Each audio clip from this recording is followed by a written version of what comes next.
Welcome back to the Midwestern Cars YouTube channel. This is the continuing saga of trying to get this new car figured out with Caddy Jack. We are headed back to the racetrack, but first, after our last outing, we finally got to turn the nitrous on.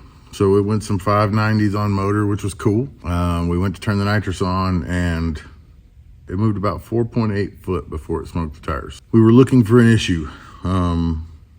It didn't have a very big nitrous jet in it. Shouldn't have hit that hard. It was set on, the nitrous controller was set at 30% for like 2 seconds or something. But man, it hit like 300%, not 30. So we were trying to figure that out. We also noticed that the car wasn't picking the front end up. It was trying to pick more of the back end of the car up, which was an issue on slicks of the sticky racetracks. So in between, from last outing to this outing, we took the car back to the shop. We made a 4-link change. The lower bar angle was had a lot of lower bar angle. It's just the way the brackets are on the car. And it had quite a bit of top bar angle too, so it was pretty short. If you deal with intersect points and anti-squat and all that stuff, I don't know what it was, but it was really short and probably pretty high. So in my experience,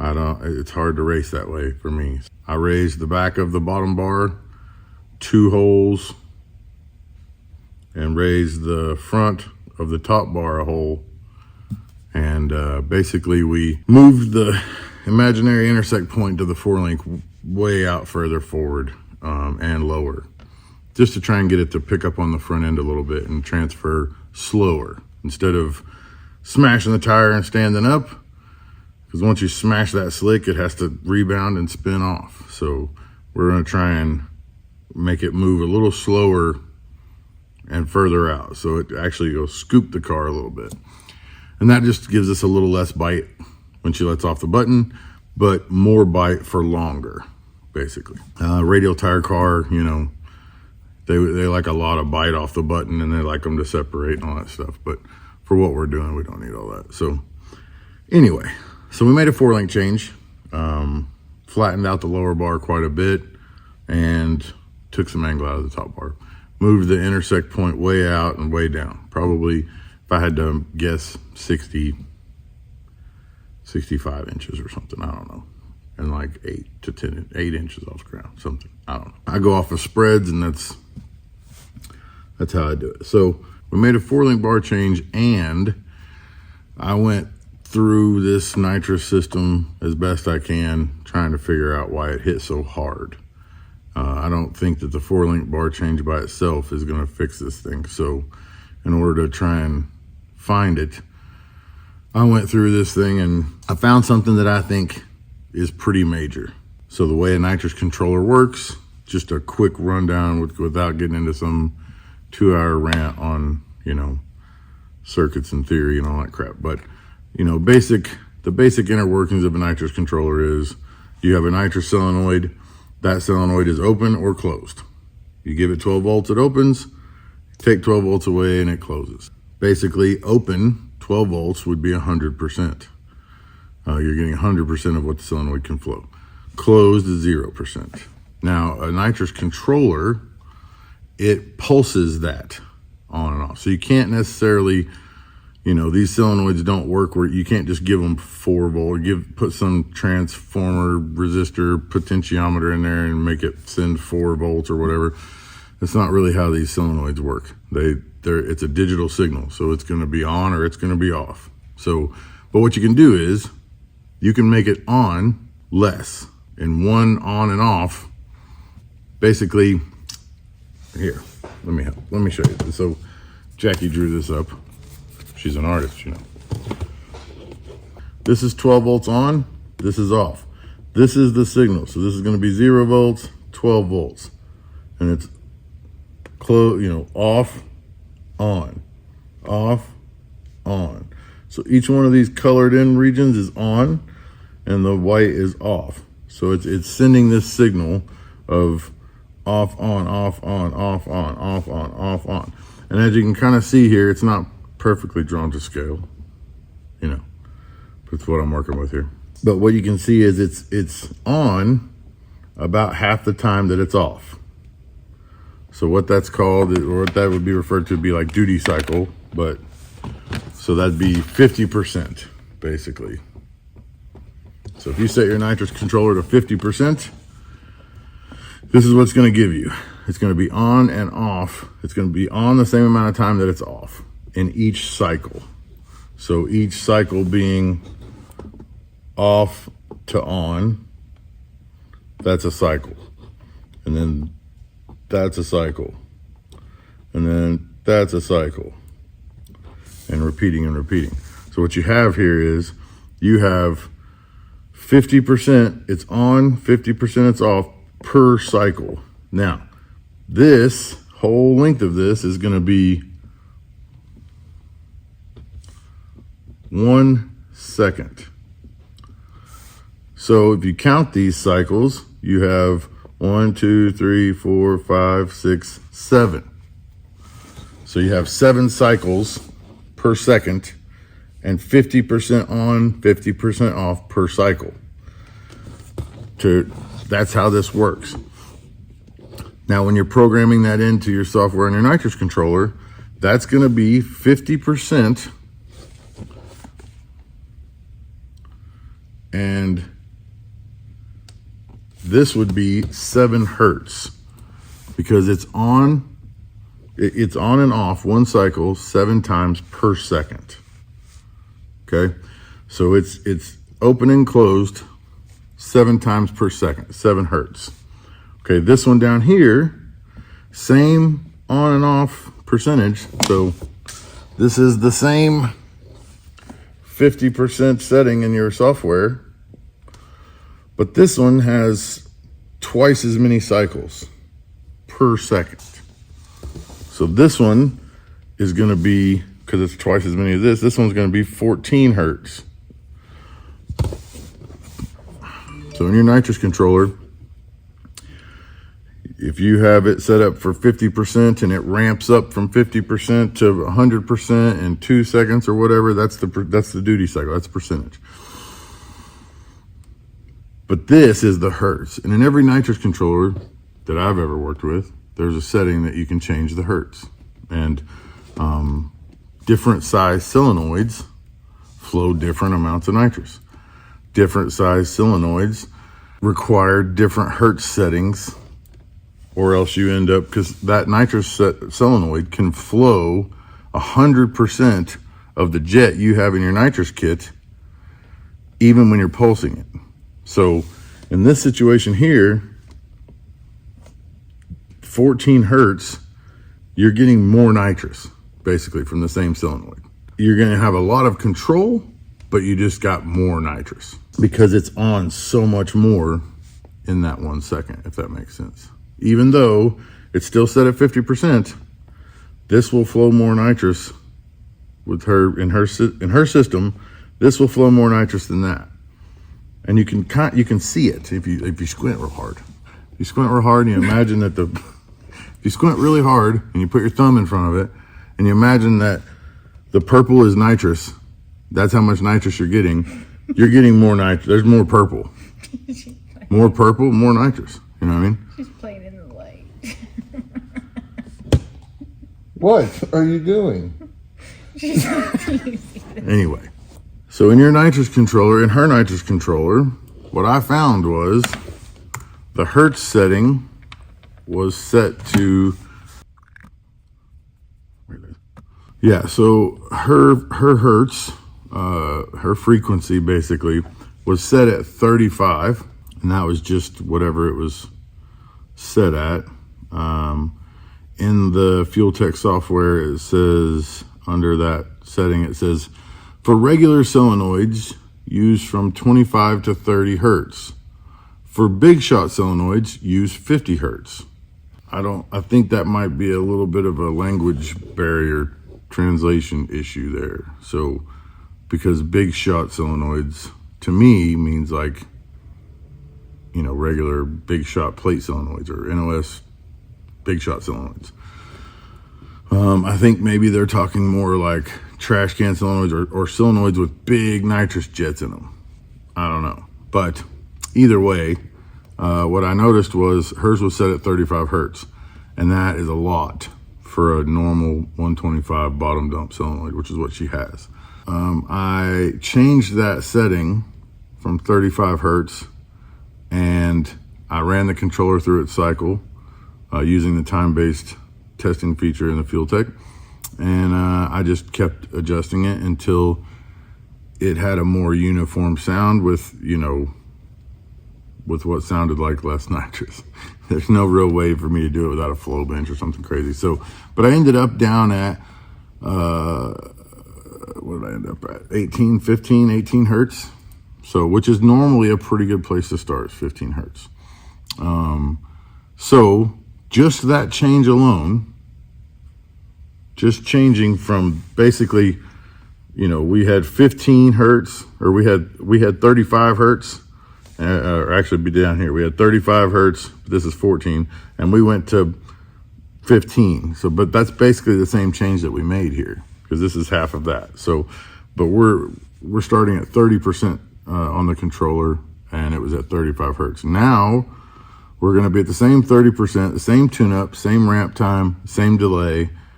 All we changed was we went from 35 Hertz to 15 Hertz. And 15 is a number that I've used in many nitrous controllers over the years, and it seems to work pretty good. Just doing that is going to give us, I think this is why it hits so hard for that tune-up. I believe this is why. I believe it's because you can see how much more purple we got here. It's a lot of purple. You know, I mean, squint really hard. You'll see what I'm telling you. Just squint really hard. You'll see what I'm talking about. In 1 second, this is more nitrous. So, not just because I couldn't. If you were to change this number to 30%, then these columns would get narrower, but so would these. This is still going to be more nitrous. So, anyway, now I just didn't feel right saying, oh, I think I figured out what's wrong with the nitrous controller, and it's set at 35 Hertz, and I set it at 15 Hertz. I think that's going to fix it, because I know what's going to happen. There's going to be a million questions of what is Hertz? What does that mean? What's frequency? Why would that make such a big difference? And why didn't you catch that before? So I just wanted to kind of go through that and just bring everybody up to, you know, and this theory though, this type of pulse width modulation, it works for everything. So anything that's DC with a digital signal, you can pulse with, whether that's a transmission dump solenoid, boost controller solenoid, a motor, a light, anything you want, you can pulse with. Some things, you know, pulse easier than others. And in this case, on a nitrous solenoid, we're pulsing the hot side and we're running it through a solid state driver. So it works really fast and it's, you know, very controllable, as much as you can control a rudimentary gas in an aluminum scuba tank bottle with a Coke machine solenoid. That's basically what you're working with here. So it's still, no matter what you do, this is still nitrous, and it's still going to be opening and closing valves. You know, you can just open them and close them faster, easier, better. That's what I think is wrong with the nitrous. So we fixed that, or we think we fixed it. We changed that setting in the computer. We were supposed to be on the street, but we didn't make it in time. We were still waiting on a stator to come in. Nothing worked in our favor, so we ended up deciding to wait until we could get this figured out, because there's no point in just smoking the tires as soon as we show up. So, and we didn't want to run it on motor in a street race. So we decided to wait. But while we're down here for this street race, since we're not going to make the street race, we might as well go test at the racetrack. But the problem is we thought we were going to make it, so we put a different tire on the car again. So here we are with another set of tires. Just like before, you know, these tires take a little while to break in. We went to a bigger tire for the street race. This race allowed the 29.5, so put a little bigger tire on the car. And it's still going to need a few passes to break in. So we're going to be, you know, We're still going to be running a bit, but basically we're going to be running the same tune-up is what I'm saying. So we're still going to be soft. We're still going to be light. We're just hoping it's not going to hit like a 2000 shot. Trust me, I've read the comments. I respond to as many of them as I can. And I hear you when you say that I change a lot of things at once. In my defense, they usually work. So not only did I change the frequency of the nitrous controller, I changed the 4-link. Since the stator didn't come in time, I wanted to loosen up the converter a little bit, especially for the street. I wanted to take a little bit of starting line ratio out of it. I wanted to take away a little bit of the snap. I tried to find my 457 gear set. I'm pretty sure it's still in the Chrome mod. I need to go get it out of there, but couldn't get that. And so we put a 430 gear set in the rear. I think it'll be faster with the 457, but I also think it'll be faster with a looser stator. So we went to the 430 gear. That should loosen the converter up a little bit. It should take a little bit of the snap away. And then if this frequency deal does what I think it's going to do, we ought to have a pretty soft, normal 28 jet in a small block. We'll see how that works out. Maybe I changed too many things. I don't know. We'll see.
Well, what?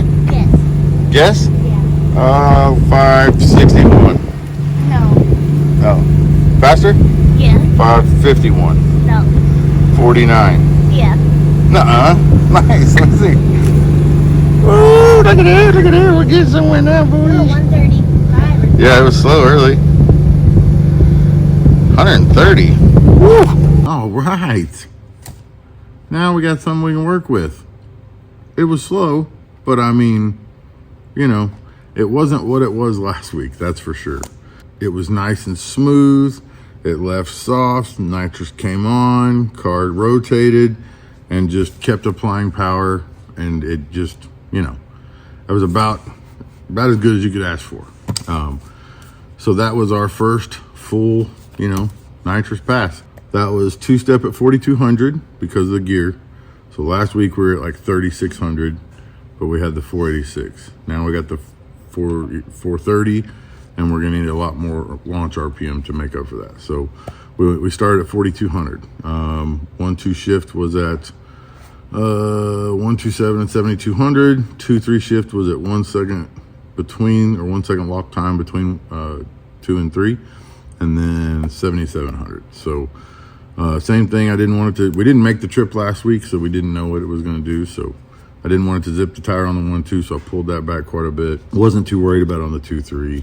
We did go down on tire pressure because it is a little bigger tire.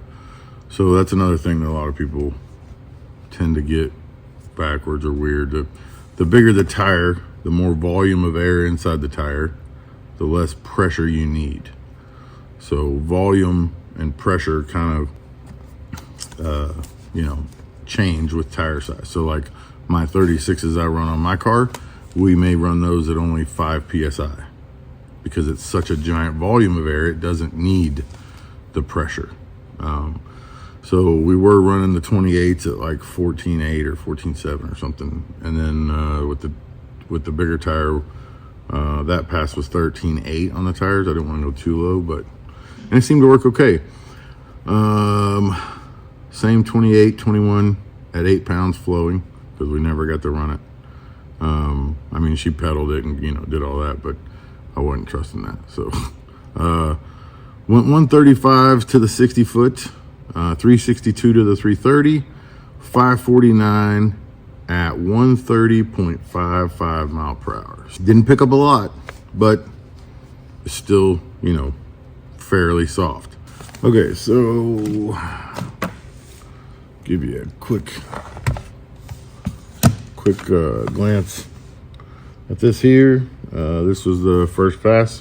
So as you can see, RPM goes up, starts to roll over, the nitrous comes on, it takes on off. Drive shaft is a little slow right here, but then it takes off like it should and actually runs out pretty good. The 1-2 shift is here, 2-3 shift is here. Converter's still pretty tight, but more nitrous could probably, you know, figure that out. And then you can see out here in high gear, the RPM wasn't accelerating very much. It was just kind of laying there, and that's probably due to the conservative timing and fuel numbers that we have in it. Also has a lot to do with the 430 gear. But you can see the yellow one is the G meter. Not a lot of G's when she lets go of the button there. Like I said, the drive shaft's kind of slow, but the nitrous comes on and it's nice and smooth, rolls over, and then it kind of holds it out there. It's gone from not making nitrous passes to making successful nitrous pass all the way to the stripe. Everything looks good. Plugs look great. EGTs look killer. O2s are good. Pan back was happy. You know, about everything you could want here. We were at 18 degrees total timing out the back. At a quarter second, it was 250 RPM, and but the nitrous still hadn't hit yet at that point. And then at a half a second, it was 707. So pretty slow, but it's reflected in the time slip. It only went 135 60 foot.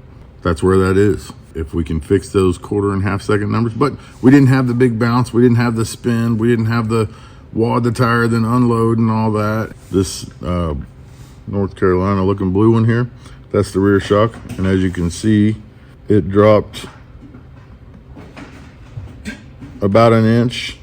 Almost didn't extend at all on the hit, which is what we wanted. Last time it was still coming out 2/10 even with the shocks locked down.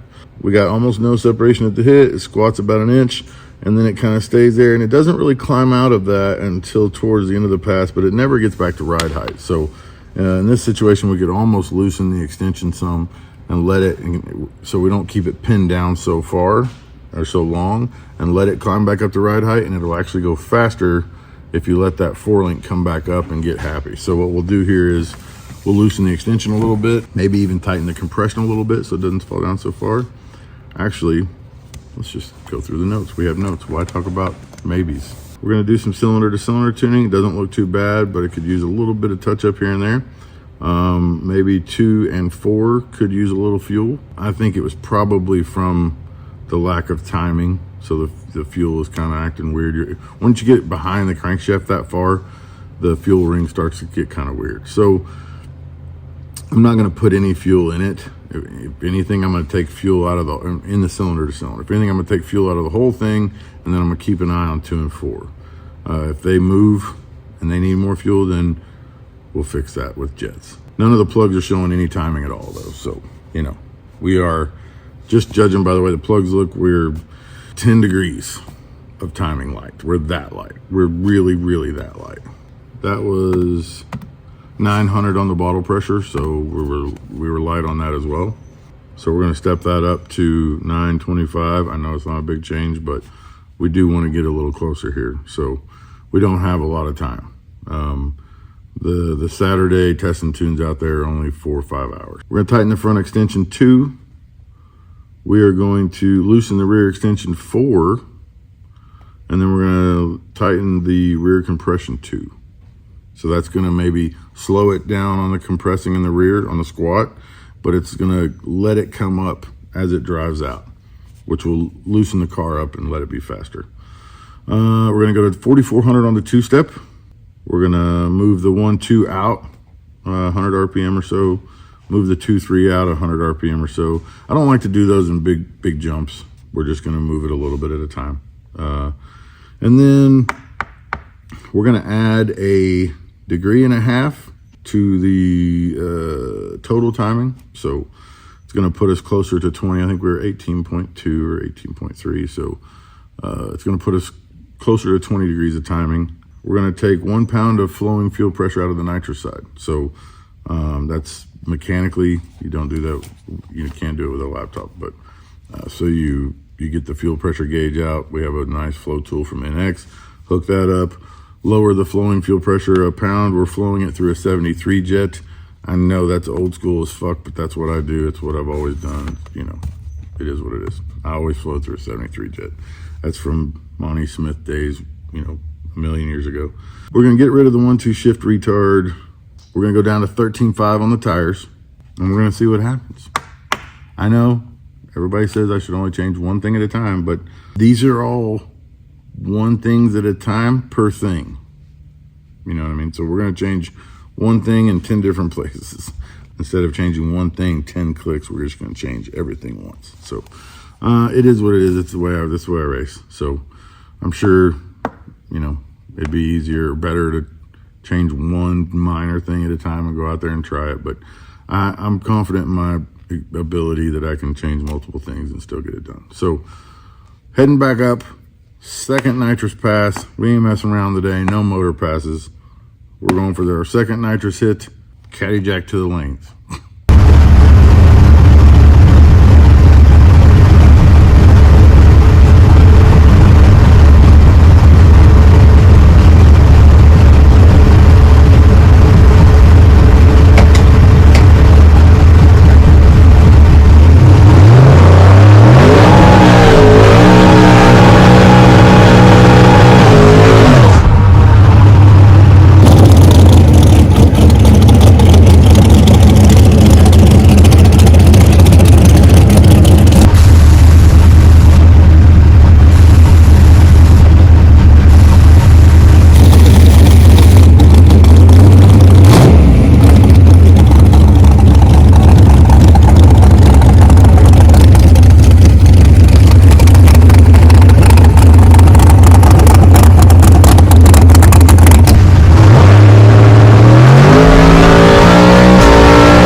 Anytime that you can make 2 hits that look like that, it's a pretty good time.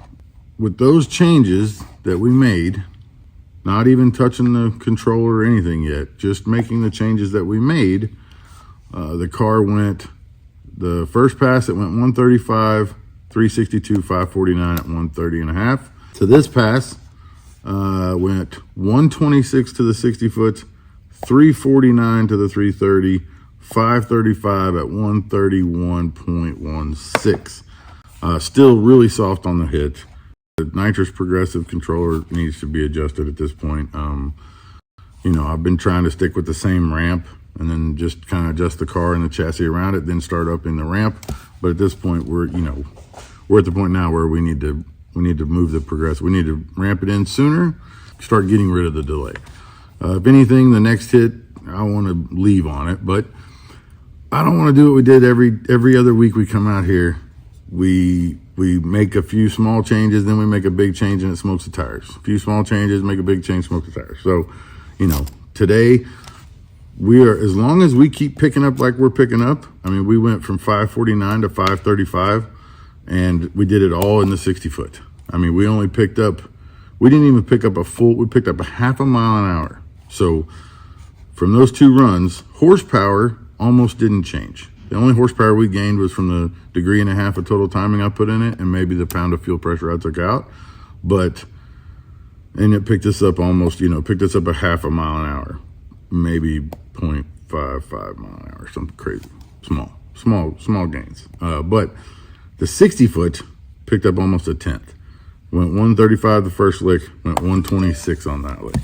So that's when you're picking up almost a tenth in the 60 foot and you're still not touching the progressive or moving in sooner, that means we're not nitpicking yet. We're still taking big chunks out of this deal. So if you can pick up a tenth in the 60 foot, there's a lot left. You'll get down to the point where you start picking up only, you pick up a half a tenth, and then you pick up a quarter, and then you pick up 100th, and you pick up 100th, and then you may lose 200ths and pick up 100, and then it's nitpicking. But we're not even chipping away. We're just making swings. So, but to be honest with you, on the tune-up that it has, being as light as it is on timing, as light as it is on, heavy as it is on the fuel pressure side, I mean, 131 mile an hour, 530s, 535, 126 60 foot.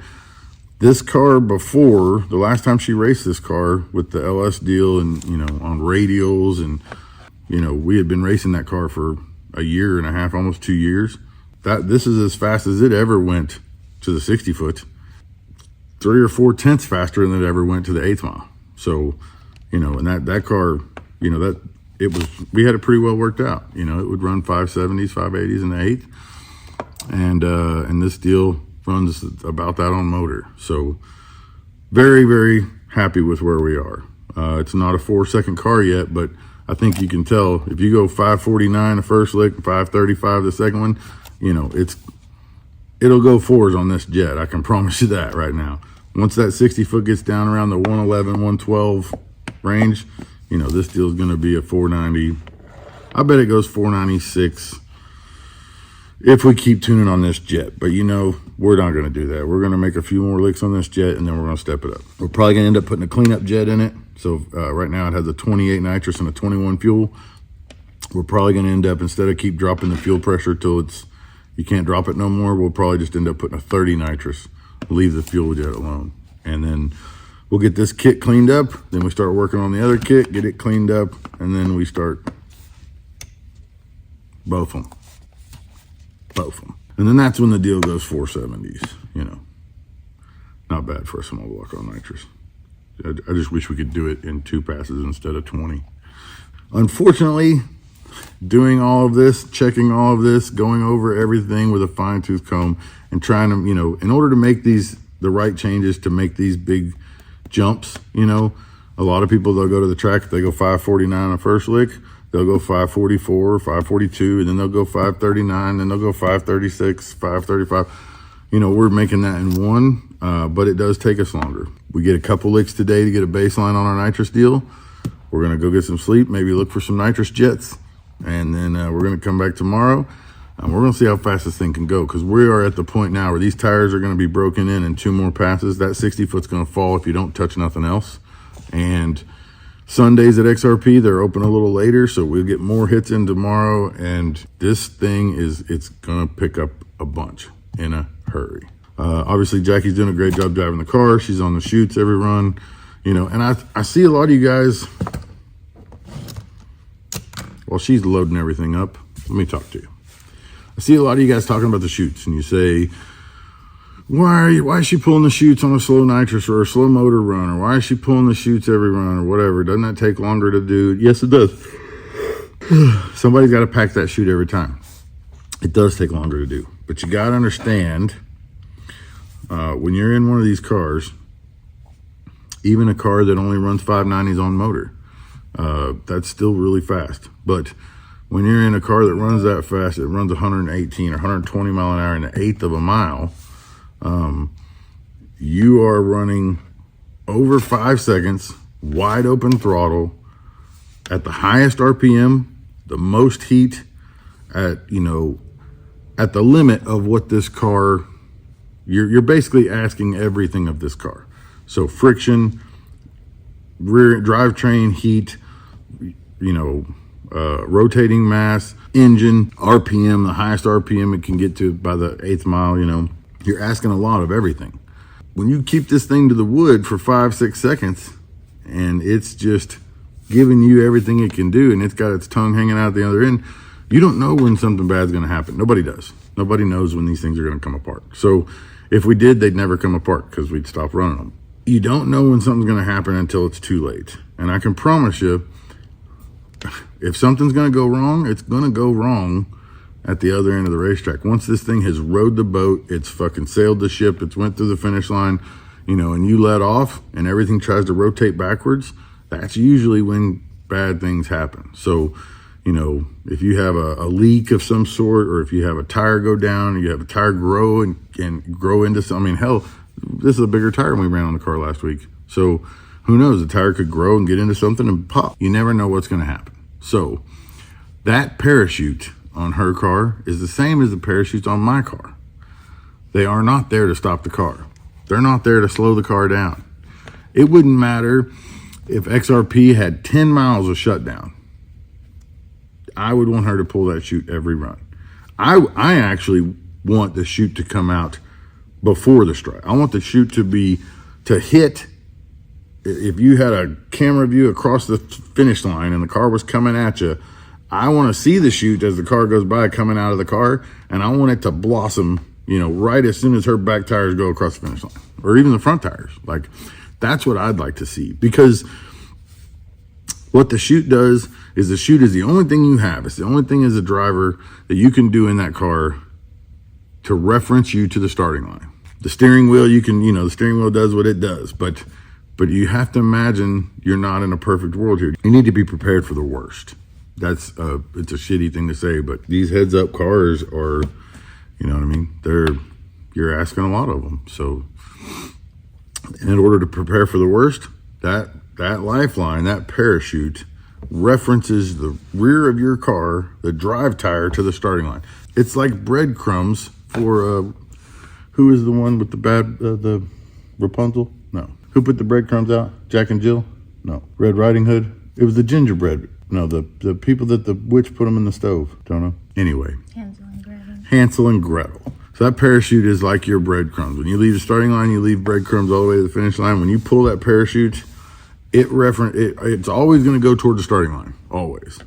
And it's pulling on the back of the car, which is the drive tire. So it indexes the drive tire of the car to the starting line. It has nothing to do with slowing the car down. It has everything to do with keeping the car where you're pointed, or where you want to go, not where sometimes I'm pointed this way and I want to go that way, and you throw the chute and it goes towards the starting line. No matter which way the car's pointed, the chute always goes to the starting line.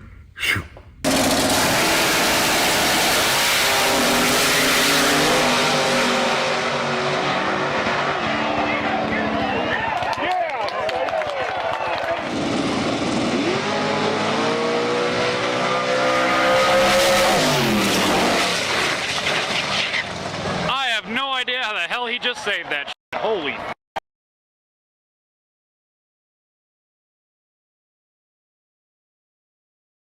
and it snaps you back. Now, if you're in your own oil, that may not be enough to save you, but there's so many times that parachute would have saved cars that I've watched it happen. Just so you guys know, she's not pulling the chute to look cool. She's not pulling the chute to slow the car down, or because it's got shitty brakes or anything like that. She's pulling the chute because you just don't know what's going to happen when you let off the throttle. And as long as that chute's out, you have a much better chance of getting that car safely shut down in the middle of your lane and making the turnoff at the end, no matter what goes on. So for those of you that ask, there you go. Has nothing to do with stopping the car, and we'll take that time to pack that chute every lick. I don't care if she pulls it every lick, because I can promise you in my car, I pull it every lick. I have 2 chutes and I pull them twice as much. People don't understand, until you've been there and you know what that chute can do as a driver. The secret to that chute is you become a better driver by using the chute. Whenever you're racing, you can push your car harder than that guy because he doesn't want to pack the chute between rounds. So if his car gets a little out of shape, he's gonna let off. Whereas I can get a lot out of shape. I can get out of shape and then back into shape and out of shape again. And I know the shoot's coming, so I'm good. So come back in a couple days. Thursday, you said? So this will air on Tuesday. So come back on Thursday and we'll be back at the track tomorrow. Kind of sounds weird, but yeah, we'll be back at the track and we'll see how fast this little small bulk nitrous steel can go on one itty bitty kit. And I know the turbo boys ain't scared yet. I know that 530 ain't scaring them. That 122, 60 foot or whatever ain't scaring them, but they will be scared when we get done with this deal because we're going to have the mile an hour and the back split to run with them. By the time we get done with this rig, them turbo boys ought to watch out. Especially that one, that hopscotch boy, the one who faked the knee injury so he didn't have to enter that street race. He better watch out because this motherfucker going to stretch that Galaxy 500 into a mega cab. What is it? Ranchero? Whatever the fuck that kid drives. He better watch his ass. All right. Well, bye.